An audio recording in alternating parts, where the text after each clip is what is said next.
Hi guys, it's Jack Beach here again, and I'm bringing you the Preach with Peach podcast with my good friend Bill Masur. Bill Masur is a guy that I've known for a long time on Twitter. Now we go back quite a few years now, and Yeah. he is the host of the Men of Character conference, which was also a couple of years ago, but was a really important event on Twitter. Actually, our kind of Twitter timeline. Maybe we'll talk about that a little bit later. He's also the author of a book of uncomfortable truths, and he's kind of moved away into more of a spiritual realm now, and I think that's something that we really want to unpack. But I'm super stoked to have Bill here. He's a good friend of mine, and I'm sure you'll enjoy this conversation, his wisdom in particular. Yeah, awesome, Jack. Thanks for having me. I appreciate it. Yes, my pleasure. So the thing I want to kind of start with, Bill, is, as I mentioned, you've kind of used to be much more active in our space, much more active presence in the Twitter space. And we were talking before this about how you've kind of feel like you've had to take a step back away and find some time to kind of spend some time almost working out what you feel, what you think, particularly in your walk with God. And I want to kind of dive into that, because one of the things that I know about you is that you were born a Catholic, but you went through this period of life where you're kind of drawn away from the church, you're drawn away from God. But as you came back to God, you were in a position where you weren't quite sure what faith to pursue. You were kind of more open, despite being raised a Catholic, and where to actually go. But you ended up falling back on Catholicism. For people that don't know, I'm a Protestant, for full Baptist, for full disclosure. But what drew you to Catholicism? What drew you back to Catholicism, should I say? Yeah, it's been an interesting journey, because I'm sort of skeptical just by nature, and so is my wife. So we definitely weren't going to default back into what was easy or comfortable. Like, the same thing with Twitter in some respects. Like, what grew my following there was, I think I had this hunger for what's the truth, right? If I'm going to believe something, I sort of got that personality type. Well, I want to know how things work, and why are things this way, and what's the history of it. So, I was raised Catholic and baptized Catholic, received First Communion. I was never confirmed until the last year, which I finally was able to be confirmed in the Catholic Church. But we spent a lot of time, me specifically, and I give my wife credit, because she was like, okay, we got to get our kids weren't baptized.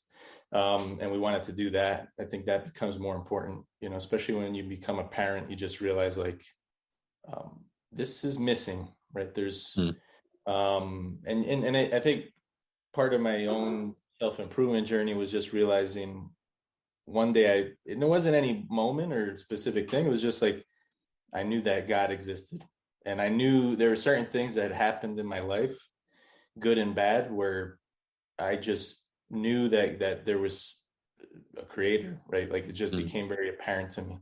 I think sometimes, that's really God's choice. I don't think it's not. I think I used to credit myself.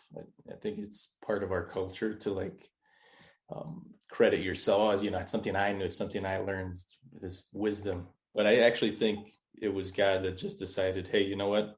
I'm going to reveal certain things to you, because, it's the time to do that. So that just became very apparent. And the more I leaned into that, the way that Twitter played into it, I felt like, I think I had good intentions naturally, but I do think, every human heart has issues, right? That's why I believe the Catholic view that we're all born sinners. I definitely feel that myself. So it just made me question, like, what am I doing on Twitter? Is it for my own ego and pride, or is it, like, what's my purpose? And if there is a God, then shouldn't I be doing what he wants me to do versus what my own will is? And I think that's something that is not very clear in our culture, right? I think everybody now is told, you can be whatever you want. You can, chase your dreams. It's a very, some people might find this old fashioned, or who knows, but if there is a God, and God created you, he's your creator, then his will is way more important than my will. I'm not a superhuman. I'm not God. I'm just a human being.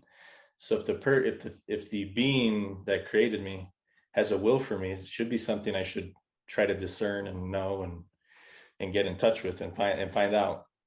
So I think that definitely drew a lot of like, well, me slowing down. I think at least from the Twitter side, and God just drew me back. I started going to church again. I actually went to a non-denominational church, and I just didn't like it. I love, like, I'm drinking coffee right now. I walked in and there was a coffee bar, and I went with my daughter just to test it out. Sat down, and it was like pastor with tattoos and real stylish and all that. It seemed like a nice enough guy.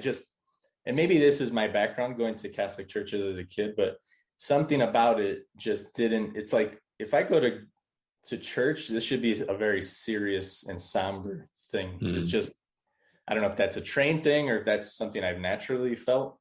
So the whole thing, like, with PowerPoint slides, and at the end of it, he's like telling people to share it on Facebook. It just left this really sour taste in my mouth. And maybe that's an experience that people should have because it's close enough to the world that they can like feel comfortable there. But for whatever reason, it just like immediately I was like, well, that didn't. I was totally open to it, but I'm like, that doesn't seem like what church should be. I'm all for music and bands, but it just feels like at church you should go to pray and worship and have reverence for God. And I couldn't articulate that back then, but that's what I felt. I wanted the discipline that comes with faith. I think people today want, like, this whole I'm spiritual but not religious. I think it's a huge cope. I don't think that's possible. What you really want is that you want to be the God. You want to define what you have discerned, not through any, it's more like you want the control. You want to decide what the rules are. And maybe you might be half decent at that, but you're a human being. You're going to make flawed decisions, mistakes. And it's always so difficult to discern especially when things can go in your interest. I think one of the things that religion has brought to me has been able to like really put my own ego aside and not get rid of it because it's human nature, but just ask like, well, what's God's will? What does he want in this situation? So anyway, that experience like made me think, okay, maybe I should just go back to, let's try the local churches here, Catholic churches. So I did that, and that felt much more calm, and I felt something. And even though as a kid I experienced all those masses, the message just never hit me, like, for whatever reason. But this time around, I was definitely more open to it and prepared. So just had a much more profound impact. I think what people don't realize about Catholicism is, like, if you study it, the way that Catholics worship, especially with the traditional Latin Mass, which is sort of a growing part of the church now, versus the newer Mass that's been celebrated since the 60s. That traditional Mass goes back hundreds of years and is how, there's early church fathers like Justin Martyr, who, if you read he was an early apologist. He was a Greek who converted to Christianity. I think he wrote, first book was like AD 150, which is wild. Like, this was what I started to realize, like, we actually have the writings. We have what the opinions of the people that followed the apostles, the early church fathers. And what he describes is very similar as Mass, is very similar to what the Orthodox and the Catholics still practice. So that was just another confirmation of, like, well, if that's what was practiced by early Christians, the people that were willing to die so that Christ could be known, then maybe I should be doing that, right? And it just also felt right. And then right in the middle of the pandemic, so I started going to what we call the Novus Order, the new Mass. But I still felt, it felt great. Finally got my kids baptized, and that was awesome.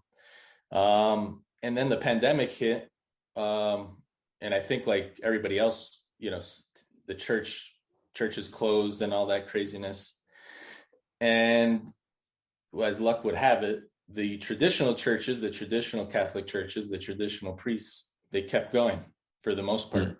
You know, that's not 100%, but it actually was the case. So I managed to find one here locally. It was like a 40-minute drive, in a beautiful area, really wonderful, beautiful chapel. And we had come across it before, and so it was in the back of my mind. And so when I researched, I'm like, oh, they're still open, and they're actually doing this, which I started to learn about, the traditional Latin Mass, where it's like the priests face the altar. It's a lot of silent prayer from the priests. It's Gregorian chant. And if you can get someone who, and sometimes they have a choir or an organ, and it's a really, you know, if you've ever listened to Gregorian chant, it's just really peaceful experience. And it's all in Latin. So it's a bit intimidating at first, but there's something that you feel like there's this witness of, you know, this reverence, right? The whole, if you compare the new Mass to the old Mass, there's just a lot more bowing, a lot more kneeling. And to watch, when you watch like a grown man, a priest, and the people that help to perform the Mass doing all of that with such reverence,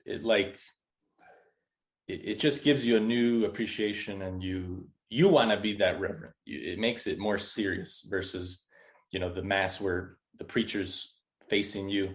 And I think it, you know, it says a lot about our culture, right? That even the Catholic Church is trying to make this a performance for the community and the people, versus how the Mass was for hundreds of years. But all of that just drew me further into wanting to learn more, and I felt, you know, every time during the pandemic, especially, and as things got stranger and stranger, just going to Mass is like, you know, refilling my cup. It's like I get to spend time with God in silence, hearing scripture in Latin, which has been, you know, that's been the language of the church for hundreds of years. It's just it feels like I'm cheating, like there's like I found something that is a secret that is actually the peace that everybody should have. So it's really changed my faith, where I fully believe in the Catholic Church. And now the question in my mind is like, how do I get other people? Because this is the truth. There's so much peace that people are missing, and they're in the way, especially the way the world is right now. It just feels like you have a duty, right, to spread that peace to other people. So it's been a really gratifying and just wonderful experience personally, honestly. Yeah, I can resonate with that a lot, because like, so I go to a more modern style. My preacher is pretty old school for a Baptist, but obviously it's, you know, it's very new compared to a Latin Mass. But when I was a kid, I was not religious at the time, but I just happened to somehow get into a choir at a local choir nearby. One of my friends growing up sang in it, and he brought me along, and it was in a Church of England, but a high church. It's a type of church in Church of England, and we had the full boys chorister with men and organ, and it's very ornate building, and, you know, we sing psalms and did all, you know, all that kind of stuff. The actual church had two towers, either, you know, at the entrance. I remember one time as the choir, one side of the choir went to one tower, the other side to the other towers. We sang in harmony out the tower, you know, into the church. And it was I didn't appreciate it at the time because I was just a kid, but like looking back on it now, it's like very magical experience. And that, unfortunately, they no longer have that boys choir anymore, because times change. Basically they lost the conductor who basically ran it all for free, did it all for free. And, you know, it was like a labor of love, and eventually he had to pack it in for whatever, and with him the rest of it kind of fell, you know. Unfortunately. But I kind of resonate that, because sometimes I feel the same. It's like, when I compare the songs that I sang growing up as these true hymns with like beautiful harmonies and creating this state of reverence, compared to the kind of worship songs that are generally sung at a Protestant church and at my church. And it's great. It's still, the emphasis is there, it's still about lifting yourself in worship, and it's still about, worshiping God. So it still has that at its core, but there's just something about it that hits different. So I do fully resonate with what you're saying there.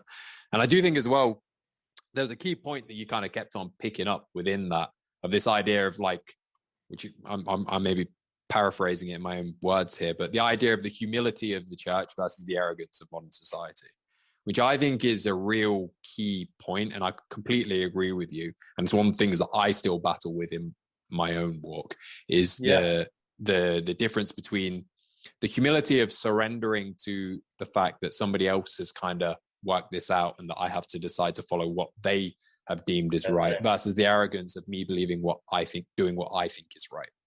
And I will say, I do think there is I do believe God gave us free will for a reason. And I do think there is enough leeway within the Bible that does allow, it's not like, I don't agree with it, it's a fully prescriptive religion. I think that's one of the beautiful things about Christianity, as opposed to some other religions, is that it gives you enough leeway, enough depth that you can exercise judgment within the teachings and still fall in line. I actually think the Bible can be read on different levels by different people, actually.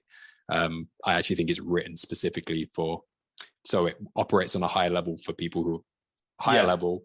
It operates on a middle level for people middle level, and also operates on a lower level for people who are, less intelligent, unfortunately. And I think all the greatest writing should do that. It should be working on many levels. It's one of the reasons, obviously, it comes from God, and it's one of the reasons that the Bible has survived so long. But I do think that is, you mentioned it, the difference between spirituality and religion. I think you're bang on that the difference between spirituality and religion is, one is the exaltation of the self, versus one is the exaltation of God. And that's a real core difference that requires a humbling of your spirit to even to accept and enter that frame.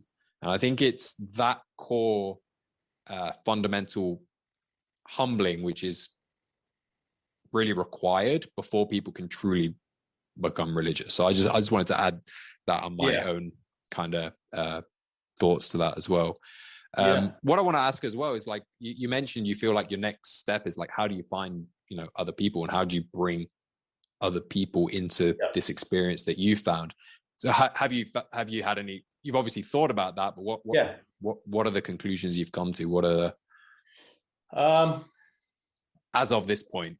I'm sure they're not set. I haven't figured that out in the context of Twitter and sort of like, let's say, modern society. I don't think fully yet. But on an individual level, I've definitely had some really great conversations, and I've had people, I have a friend who's coming into the Catholic Church. He's in the middle of RCIA. I think it had a lot to do with the conversations we had. I've had other people, open to coming to Mass, and at the same time, it's like, if I think this is a key part of Catholicism as well. It's like, if people encounter you, they should encounter Christ, right? And I think it's changed my focus. I feel like it's very easy growing up in modern society to be so focused on like the status of your career, all your financial, how are you financially? What do people think of you? And all this other very worldly things.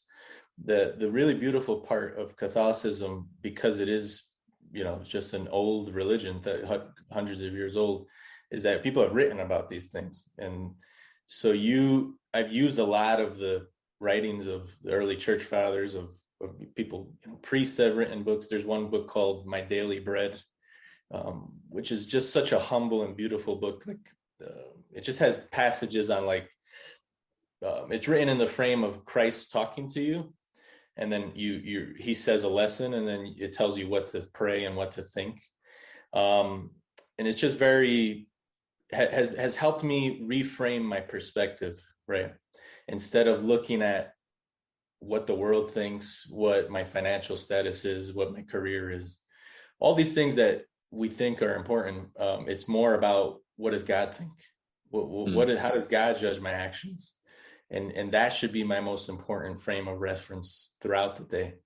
And I feel like I've done a lot. I made a lot of progress in just all in my mind all day long is like, I could be working. I'm thinking about God. I'm thinking about, and so your life should be like, I can't remember who said it. It's like your life should be a prayer, right? Everything that you do, and I'm not saying I do this anywhere near perfectly, but I definitely purposely use my own free will to reorient myself throughout the day. And it brings a lot of peace, because all these other worldly pressures, which at the end of the day, if you're Christian, you believe that there is eternal life, then all these other things are going to fade away, right? They just won't matter. And the only thing that'll matter will be how God looked at your life and what you did, and how you worshiped him. So that's been really I've been trying to undo a lot of, I think, things that just became habits over, my whole life. So it's been really awesome to just give into that. Like you said, it's a very not modern idea to say my life is not under my control. God controls it. And to pray more, and to think, and to trust, right? I feel like a lot of the things that happened in my life before that, it was like I would give credit to anything else other than God. But now I look back, I think I'm a little wiser, and I realize, you know what? There was something else playing a hand. It wasn't me. And there is some humility in that. And I think people are afraid, right? They want to think that, because the world is a, challenging place and scary place sometimes. So if you admit that your life is not due to you, so then who's it due to? And how do you give up that control? But I think that most people will, if you look at what's the sin that most people are guilty of, why are they going to be judged harshly? It's pride. It's pride. But we are living in the most prideful time, from Christians and non-Christians and Catholics. So it's all over. And I'm guilty of it as well. But I think the big lesson has been, there's not many worldly benefits from humility, not by the grades that the world will give you, but there is on a personal and God and on a relation with God level, and on a relation with with just your relationships with the people that you love, the people that you care about. So I think it's helped me think less about myself. That sounds strange enough, and I think I still got to work on that. But I really do I want God to look at my life and think I lived it for him. That should be the way. And it does make me emotional thinking about it. I also felt a responsibility to, as the leader, of my household, to instill this in my family, because their salvation, other than anybody else outside of, right, the people that live with you, the people that you love, once you realize hey, I'm at risk of not being saved and I need to get my act together. Well, I need to make sure I want to spend eternity with my entire family.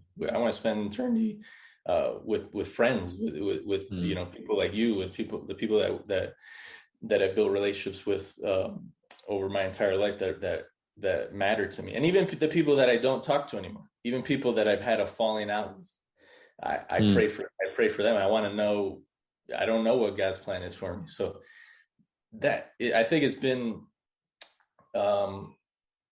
really humbling, and it feels right when you start thinking and then you realize why we actually live in a civil society that is sort of crumbling, right? It's because of this Christian virtue. Why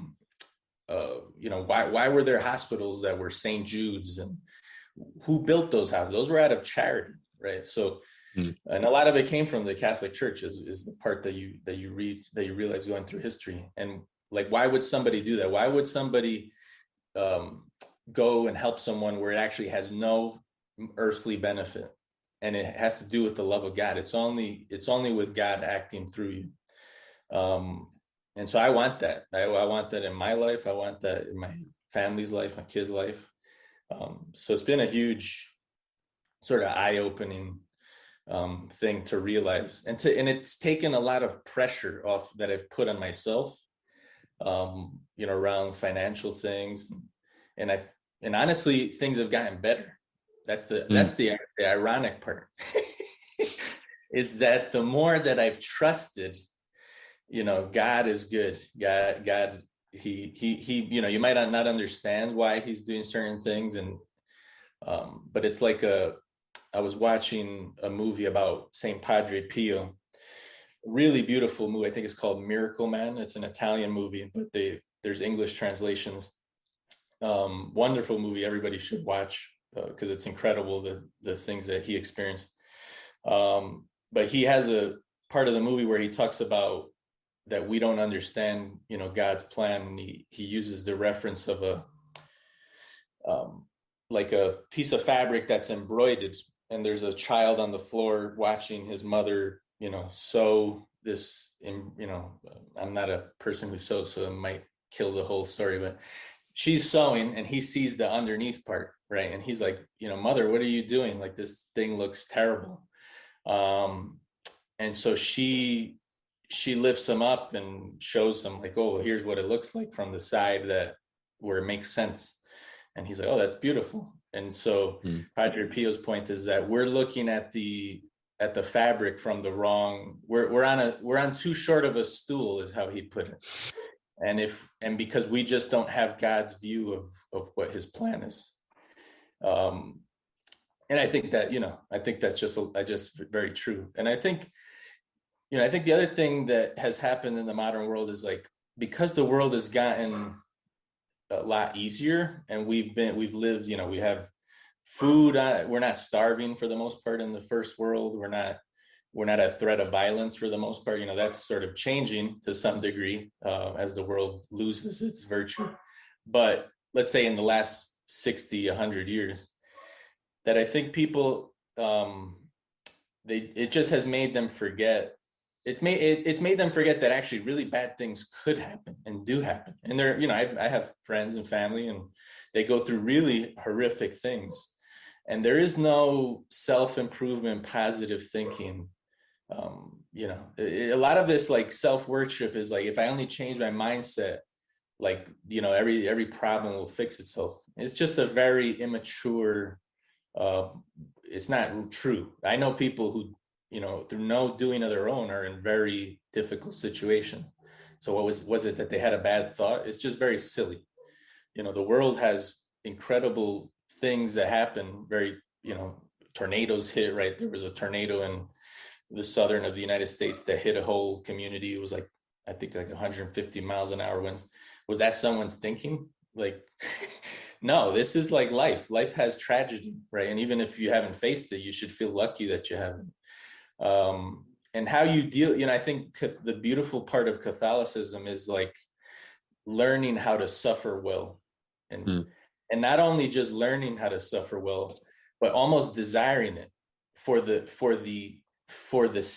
salvation of others. So if you, the more you read about the lives of saints, and the more you look at Christ's life is a perfect example of suffering for others.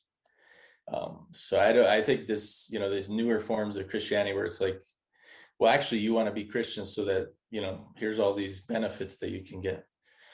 It's just wild. Like, the 12 apostles, 11 of them were killed, martyred, right? So that's just not true. So how do you deal with that suffering? Is something I think about a lot. Yeah, for sure.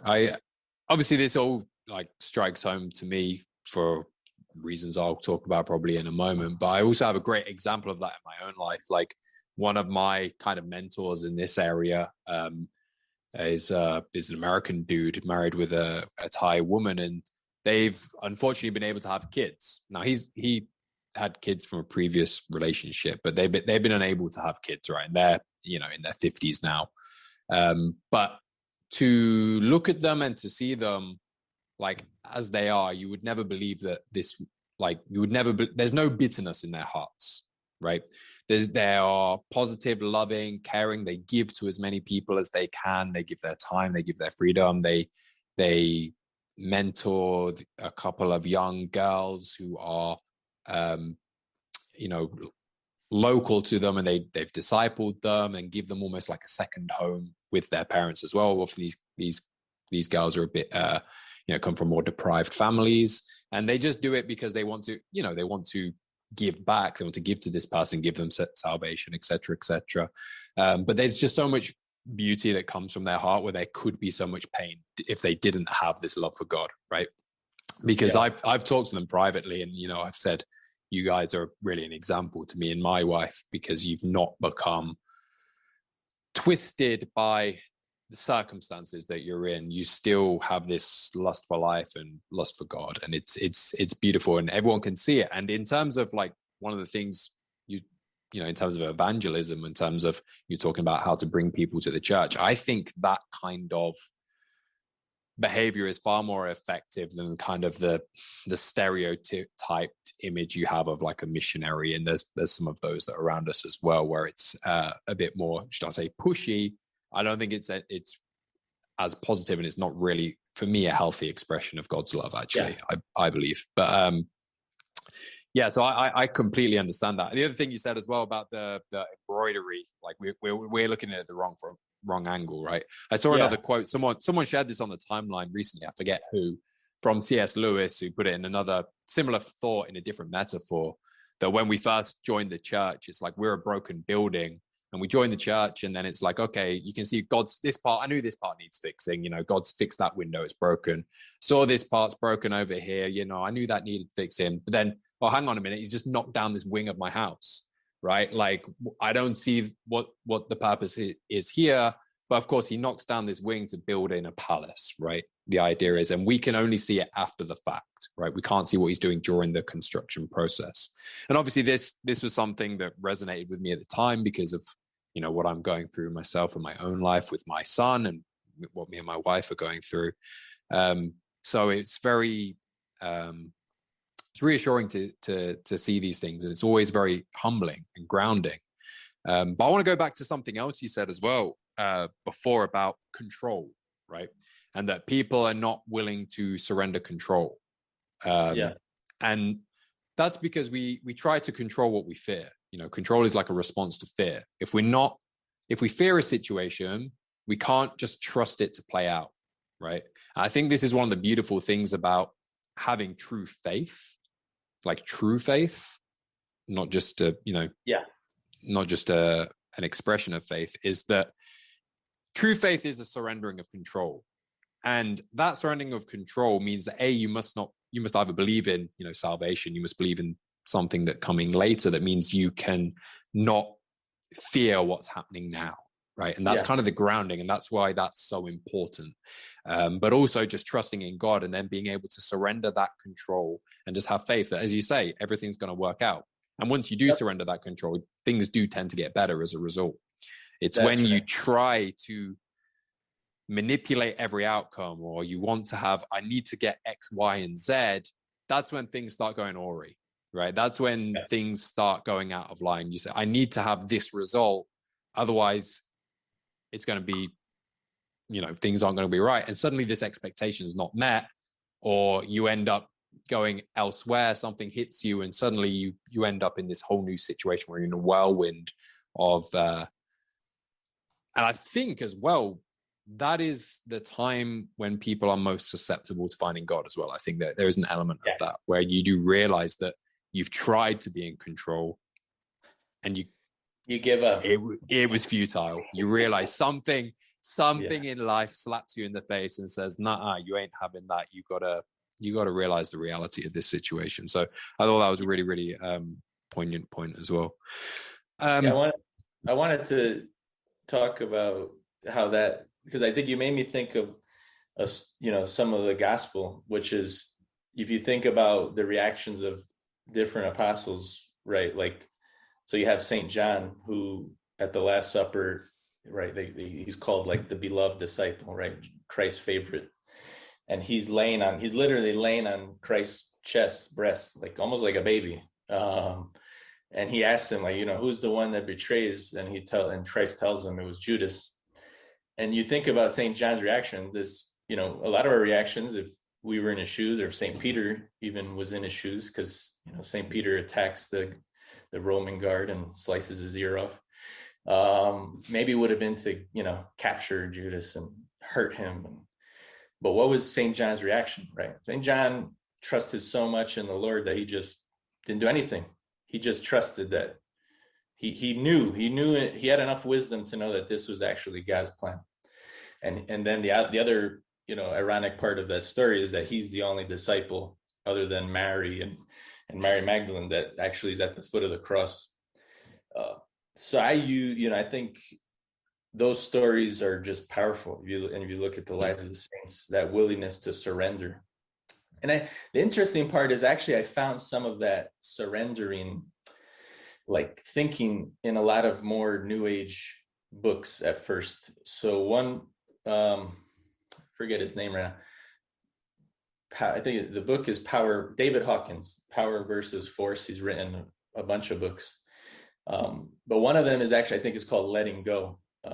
And it's not religious, but it was the first time where I had encountered this idea of like not having that resistance against what the outcomes of life are. Because at the end of the day, you still have free will. I 100% agree with you. You can still take actions to get a certain outcome, but you do not have the control of actually getting the outcome.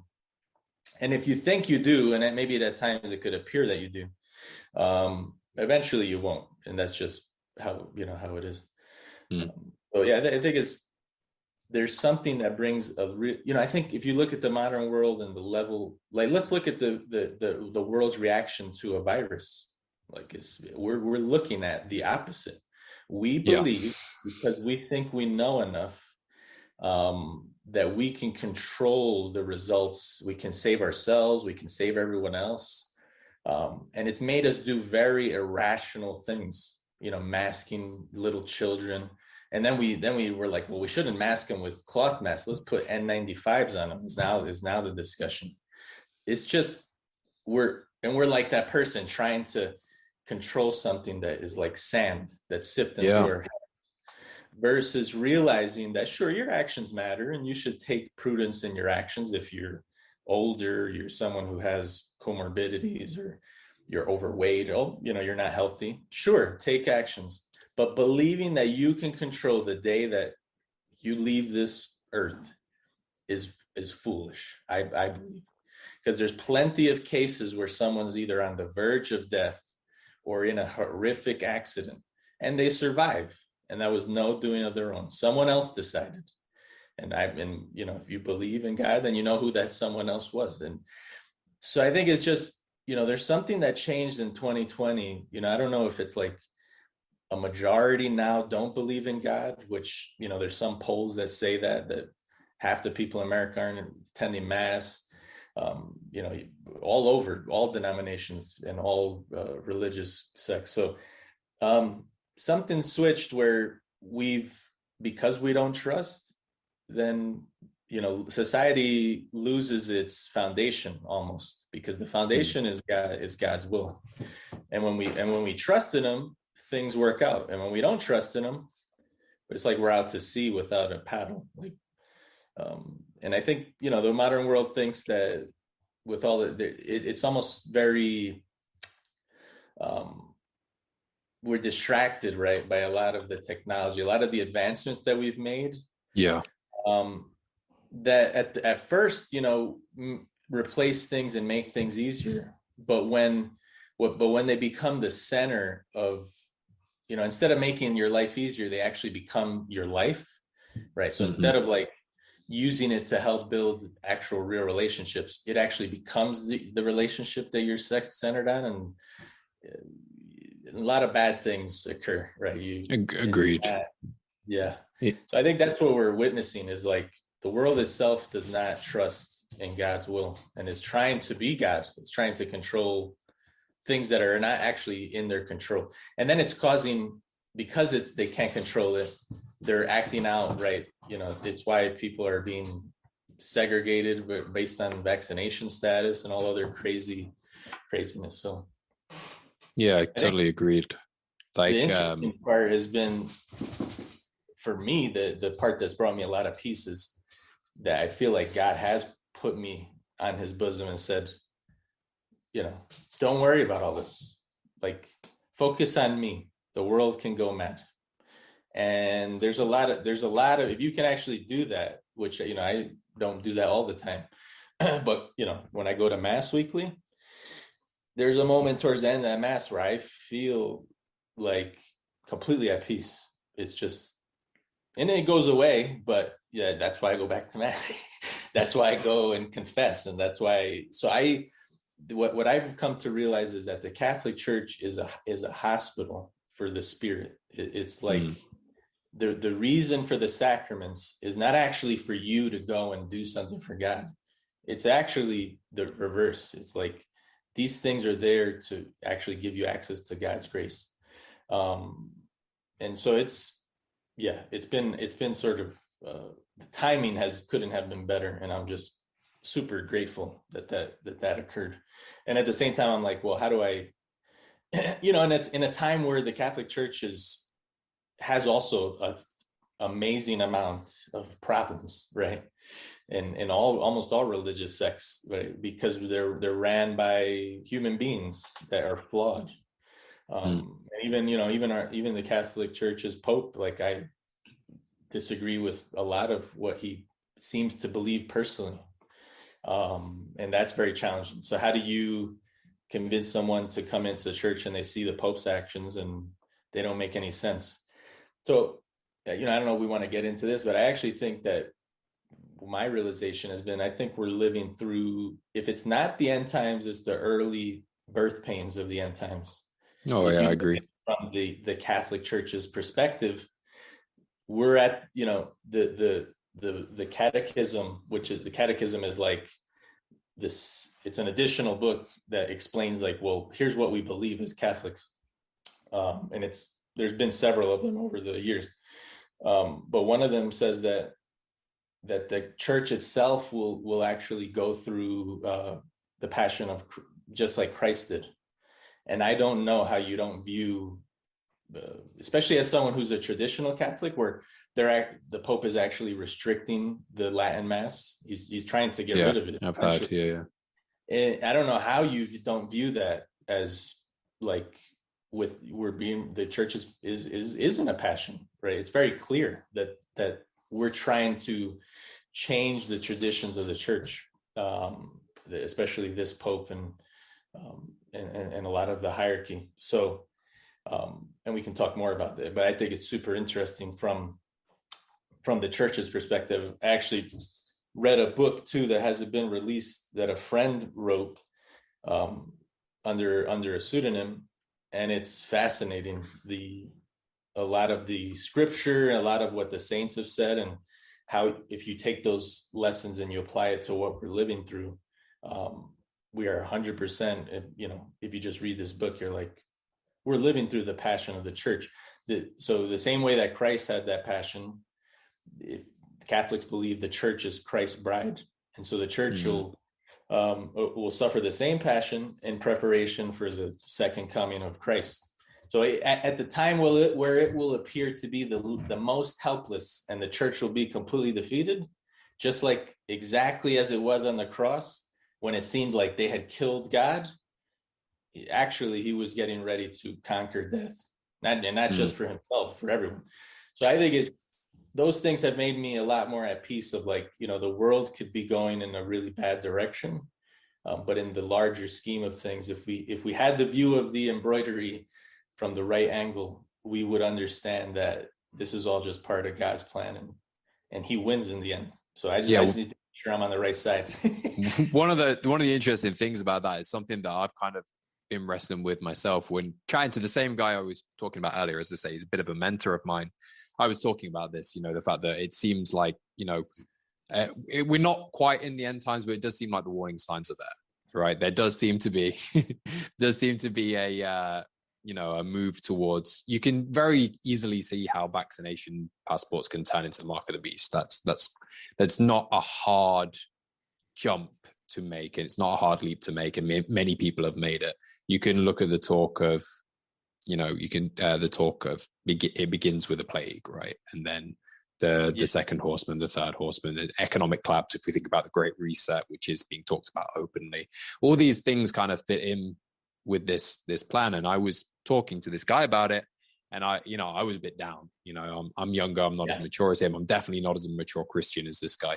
And he was saying to me, he's like, yeah, but this has been foretold, and it means that the second coming of Christ is coming, which is going to be a glorious occasion. So you shouldn't be negative necessarily about this, but you shouldn't necessarily appreciate it or embrace it. But what this is actually speaking of, this is actually kind of a hope. Like, after the darkest times will come the most hopeful times. And that's something I thought was very interesting. And it's something that I very rarely see with the people who are pushing against, even Christians who are saying, this is the mark of the beast, this is going to lead to the mark of the beast. It's almost like, in terms of the actual scripture, in some ways we should kind of not look forward to it or encourage it or something, but if that happens, there is actually an element of hope attached to that at the end of it, that it is the second coming of Christ. That marks the days when we all, we have something positive kind of comes out of it. So it was when he mentioned that to me, that was quite an eye-opening experience. It's something I think is often lost in the diatribe. And it's interesting that, you do feel that there's an element of peace to that, even if it's an element of inner peace. Again, that surrendering of control that we're talking about before, that's really, really important.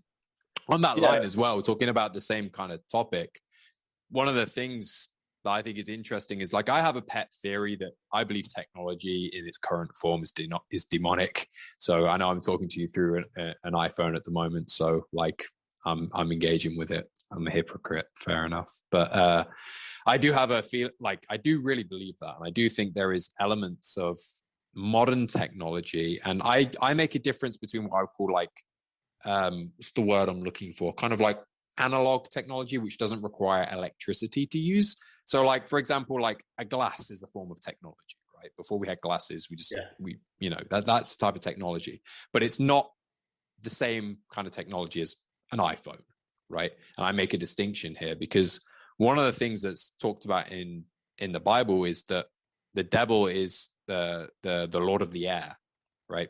That's his domain. He's the Lord. That's one of the phrases that's used for the devil, Lord of the air, or words to that effect.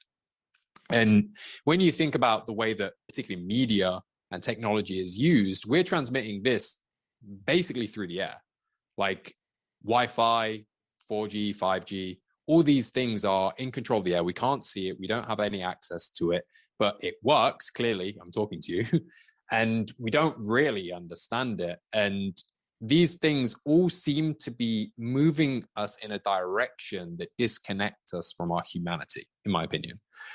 Our God-given humanity is the day-to-day, the going in person to church. It's communicating. This is how God made us to behave and live in this world, right? He created this world for us to live in. Whereas what we're moving towards with things like the metaverse, things like just the general trend of moving away, particularly with lockdowns, obviously fit into this. We're moving into this world where we're no longer going to be living in God's creation, but in this creation of ourselves, which I think has been brought to us by the devil, basically.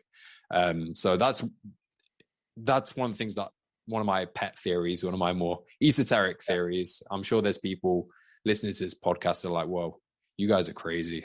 But but this is something that has been, talked about, and if it's certainly an analogous, and I think it's certainly a theory that should be entertained, even if, maybe it's not true. Maybe I'm wrong, and maybe that's my arrogance getting into it, and I'm putting my own, I want to put my pet theory out there, right? This is what it all comes down to, doesn't it? To continue the theme of our conversation.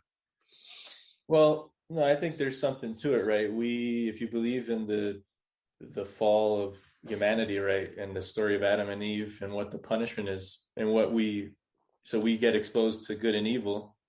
So at the same time that technology has many benefits, it has a lot of downsides. And I think the more we get disconnected from God, the more the downsides outweigh the benefits.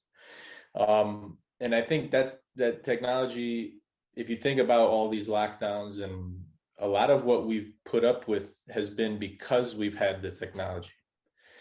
And if you think about, well, the more that we're dependent on technology, the more willing we might be to let go of our actual natural lives, right? If you want to call it that.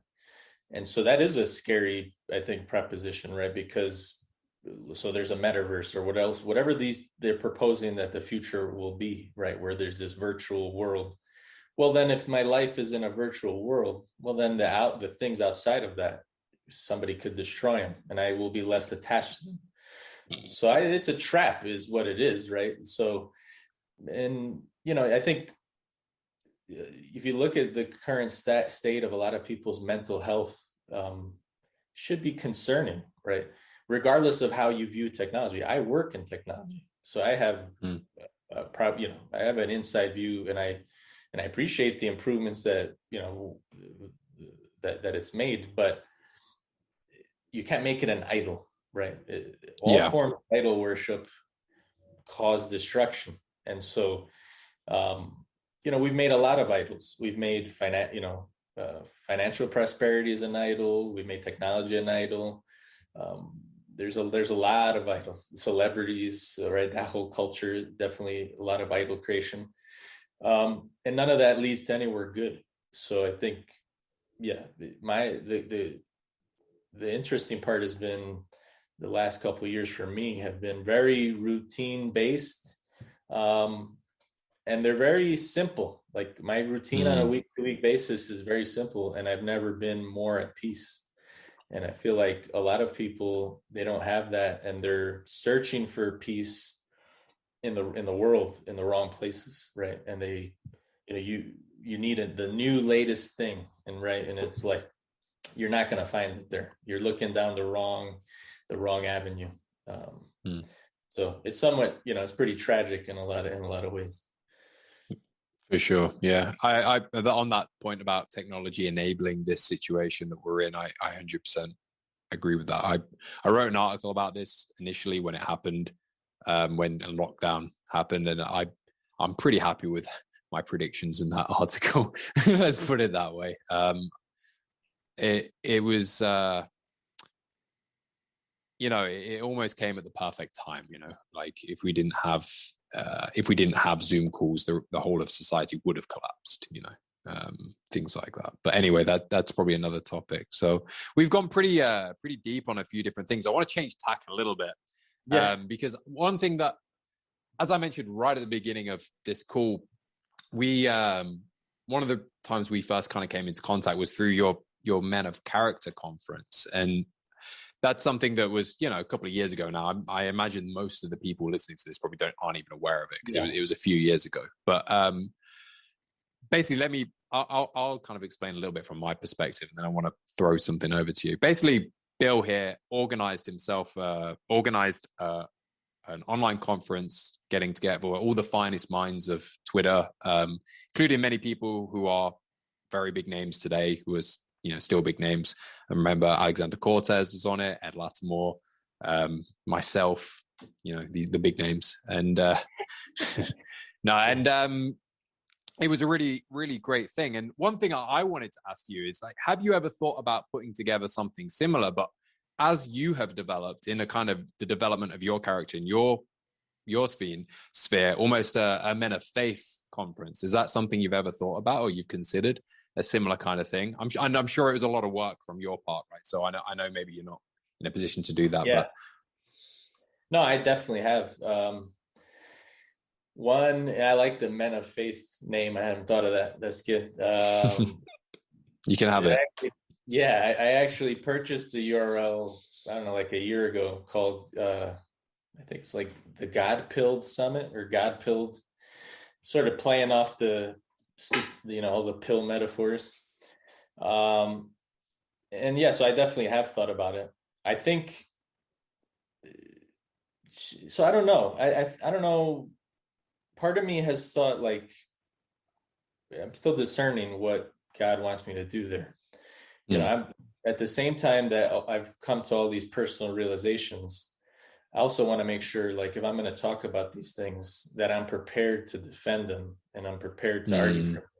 You know, at the end of the day, I've only really been fully into the Catholic faith for, let's say, 18 months, 2 years, like full, you know, where I'm reading, you know, the Catholic Church has 2000 years of history. So for me to think I can understand it in 2 years would be pretty arrogant. So, so I don't know what, I think it would make sense to do. And yeah, I've asked that question too. I've prayed about it. Like, hey, have me, whatever your will is for me, have me do it. If that's what you want me to do it. You know, show me. Now, at the same time, you could say, well, why don't you just go and do it? And to some degree, there's just been other things that have happened where that's been where my focus has been. But I think there's 100% a need and an opportunity to do that.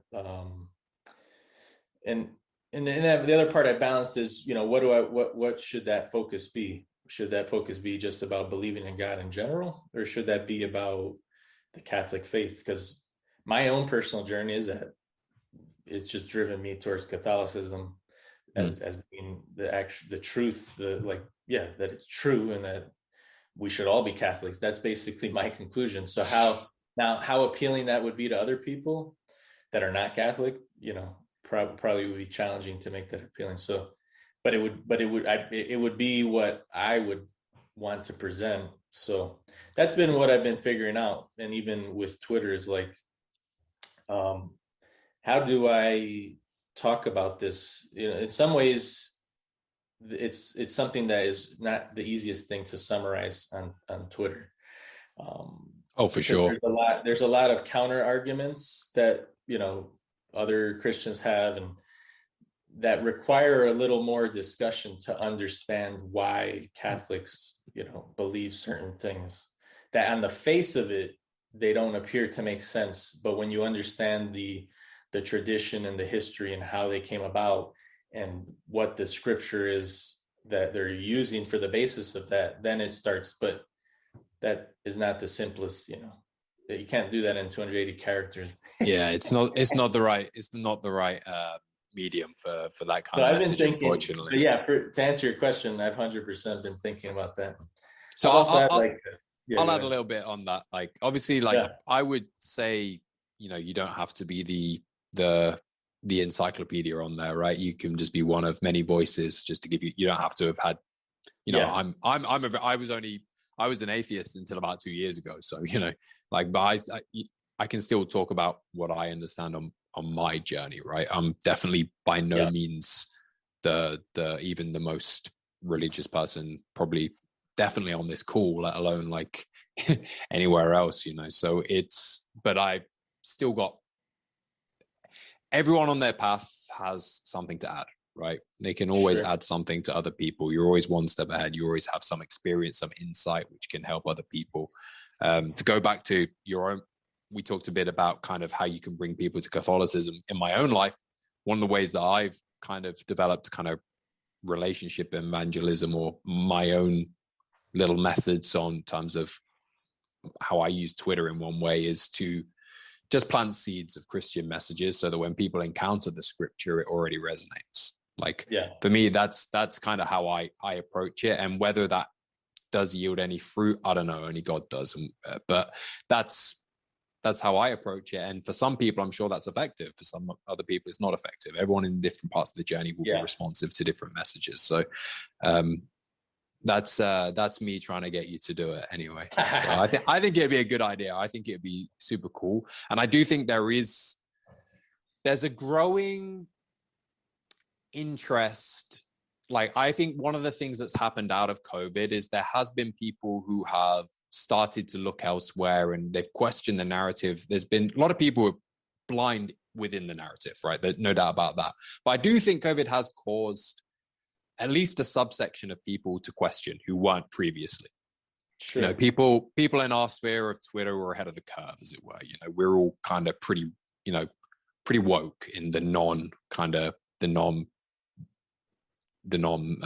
identity politics way, but they're pretty woke on Twitter, our end of Twitter. But I think around the world there's been a lot more openness to it, and I do think a lot of people have come back to God, or at least become open to the idea of God. And I felt that prior to COVID as well. Like, maybe that's just me living through my own experience, but I do think there is just a general more receptiveness towards God's message again. I think we've gone through the dark times of the church in the past maybe 100 years, 60, 70 years. I don't know exactly how long that would be. Growing up in Britain, you mentioned maybe 50% of Americans don't believe in God. I will guarantee, I can't tell you the statistic, but growing in my own experience in England, it's probably at least 80%, if not higher, at least amongst my generation, probably higher amongst my generation. In Britain, I would say, is a secular country with Christian roots. But I do think there is a growing trend to be attracted to these ideas again. And I think it's really important for people to hear because I think people who have true faith have real gravitas. They have a gravitas that other people often don't have. And people are attracted to that gravitas. And one of the problems is it's very rarely demonstrated. Even myself, I very rarely talk about God or religion, even on my Twitter, and I do talk a little bit about it. That's partly my own path that I've been walking the past 6 months or so as well. But it's important that people can hear it and can see it, because it does attract people. And I think there's a lot to be said to getting that message out there as much as possible. And then these kind of interviews where it is more free flowing, it's not it's not an adversarial frame, which is I think a big problem with most religious. You only ever hear a religious person on mainstream media if it's in a debate. So it's always framed in this adversarial position where it's two people attacking each other, and it's very hard to really come out on top in that situation, because both people are basically sullied by the entire framing of it. So I think these kind of things are interesting, and I hope some of the people who have listened to this, who are maybe we're not not expecting this kind of conversation, have been at least turned on to some of the ideas, or at least have enjoyed the conversation we've had, because it's been I had all these areas we're going to talk to. I think I asked one question and then we just went off. So well, I want to make one point on what you're saying. The way that the world is going, right, where every day there's a new headline of something to worry about, and that not only have I found that the piece that I mentioned through the mass, but the actual calendar. This is something I don't think that you couldn't appreciate without being fully blown into the faith. The liturgical calendar of the Catholic Church, it almost allows you to have, it's the culture of the church, right? What the church is celebrating.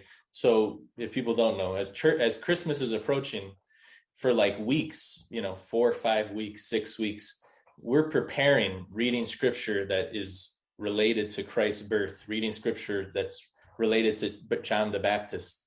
And your focus, and you do, there's Advent, where you're anticipating the coming of Christ for me and my family were doing nightly prayers, and you're anchoring yourself, and you're thinking you actually every year you spend 6 weeks thinking about the birth of Christ and what that meant. And then when Easter comes, you go through Lent, where you're actually making a sacrifice. You sacrifice something. You're not eating meat on certain days. You're restraining yourself. You're practicing self-denial almost as just as Christ did on some small, obviously much smaller level. And my realization has been that if we want a counterculture to what the modern world is, right, that wants to have you live in fear and anger and wants you to hate this group and and persecute that group, and if you want a counterculture to that, I just don't know how you form one in a united way, except around these very old religions, because And then, and the remnants are still there. We still celebrate Easter for most part. People do in most countries. We still celebrate Christmas. But I've noticed that the Christians who aren't in these more Orthodox Catholic faiths, that they feel like that we've lost those holidays. And I would argue the opposite. I would argue the reason you feel like you've lost is that you are not in touch with the tradition of Christianity. And it's there. It's in this really, it's like the comparison that I've heard, which is, I think it's Patrick Madrid. He's a Catholic apologist, where he's like, the Catholic Church is sort of like Noah's Ark. You're going to get saved on it, but it's going to smell like animals. Like it's not going to be pleasant, because that's humanity. Yeah. But if you're on it, you realize then, and you know where you're on, that you're like, well, this is the place that you have the best guarantee of being saved. And that's been the amazing part, on Halloween, which everybody would probably agree is a very secular holiday. The interesting part is in the Catholic Church, that it's called All Hallows Eve is the day of Halloween. Then there's All Saints Day. You celebrate all the lives of all the saints. And then you celebrate all the lives of the people that have died. There's All Souls Day. And so you pray, like my father passed away like almost 12 years ago now. So I prayed for my father. And I in the traditional Latin Mass, there's actually a casket. Am I calling it the right day? A casket in the Mass.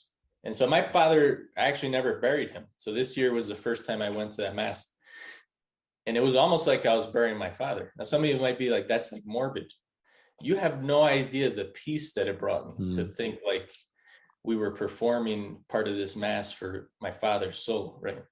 So, and all of that has nothing to do with the coronavirus, all this madness that's occurring in the world. It has to do with the things that matter. Well, what matters? Where is my father, right?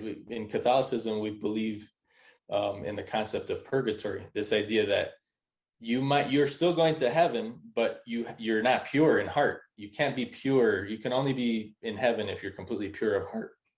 So you have to go through some suffering if you've not prepared yourself well enough in this life. And so I, knowing my father, I actually do think that he's in purgatory. So we've done a Mass for him. I was praying for him in that Mass. I pray for him constantly. The amount of peace that's brought to me, versus me just thinking my father's dead and that's it. I just don't know how, the mental well-being has been such a difference to do that. And then I have my, because I'm doing that, my kids are doing that. It's just the fulfillment has been, it's hard to describe without even getting emotional about it. And it's not like a feelings thing. It's like it chokes. Like it's something at the core of your being when you have those experiences. So I would say the crazy part has been actually throwing myself into the calendar of the church. It's like, that's the anchor. That's the anchor. Celebrating what has grown out of the tradition of and it's all centered around Christ. People could have their perceptions of Catholicism. The fact of the matter is, every week that I go and I go to Mass, all we do is read scripture. All we do is talk about, we're not, there are very few Masses in the whole calendar that are about marriage, right? People think that Catholics worship Mary, there's very few.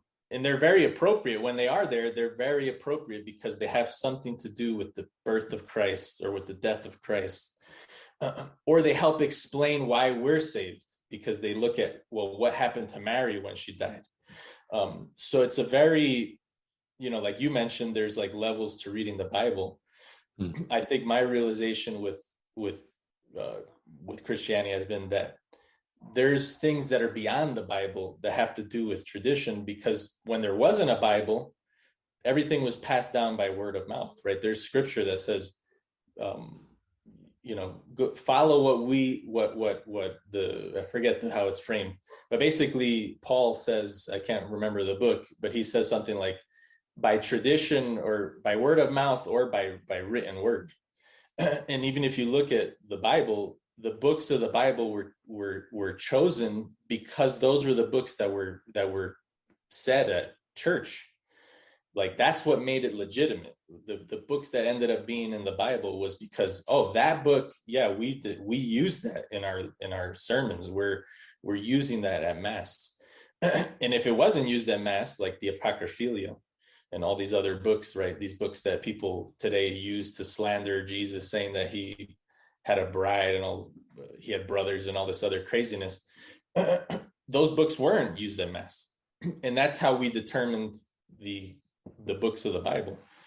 And so the richness that comes from understanding the traditions of the early church and how that flows to today, it's been amazing. And even, I won't just talk about Catholicism, but even if you look at the Orthodox Church, one of the interesting parts is that the Orthodox Church is like the Eastern Church, right? And the Catholic Church is the Western, right? So they have Greek and we have Latin. There are actually still like parts of the Catholic Church that are Eastern. So there are parts of the Catholic Church, there are rites, and there are churches even here in the United States and around the world they actually do Greek, and the liturgy is all in Greek. And there are parts of the Orthodox Church that does Latin. I think they actually do it in English, but it's basically the same, like they did it in the vernacular of English, but at one point it was in Latin. So when you start to realize those details, you're like, well, you could think that you could tell yourself, which a lot of like current Christian traditions or other Christian denominations do, like, oh, that religion is false because they got corrupted here and there. But they can never pinpoint, like the fact of the matter is that when you go through the history, you don't find that point. There is no breaking point. All you find is a building off of previous knowledge and tradition. So that's been, as much as what you said, a person's example, I definitely agree with you. Like my own mother is probably a good example of that, somebody who lives like a Christian life, and that bringing you, that definitely is a huge impact. The other part that was important to me was just making sure, I'm analytical. I want to know what the truth is, and being able to back up your faith with history and reason. That actually helped reaffirm the faith, and it constantly does. It constantly helps me realize, like, okay, this actually is the truth. And it becomes a deeper belief, right? Because not only is my emotional side realizing it, but it's like the analytical side is like, okay, you're not just being, brainwashed. Yeah, man. Well, you make a convincing case, that's for sure. It's it's super cool. Like I've got to be honest, I also resonate with the elements of tradition, and it's something that does add some weight to it, especially as I mentioned before, when I used to sing in the choir and I compare it to my own experience. Sometimes it does feel somewhat hollow in some senses. So, but I want to say thank you very much for taking this time today, Bill. It's been great to chat to you again. You're always it's always a pleasure for me to listen to someone with as much wisdom as you. So thanks for that. Have you got anything you want to plug, or anything you want to, where can people find you? Well, first off, thank you, and thank you for the kind words. I appreciate it, and I appreciate your friendship. It's been awesome getting to know you. You're such an admirable young man. It's like, I might sound like an old man. I'm 30, but still, the wisdom that you have at that age, I was definitely not as wise as you. Where can people follow me? So just Twitter, Eternal in Mind. Not sure what the future holds there, but I tweet about God. I tweet about Catholicism, and I tweet about what's going on in the world and trying to expose the truth. That's I feel like has always been my mission. Is like, I want to know the truth, and then when I know it, I want. I don't think there's any harm in knowing the truth. I think we benefit from it. That's how we progress, and that's how we get better. So, yeah, amen. So I'll link that under the, in the description anyway. But yeah, thank you very much, Bill. Thank you everyone else for listening. This has been Jack Peach on the Preach with Peach podcast. I'll see you next time. Jack out. Thanks, Jack.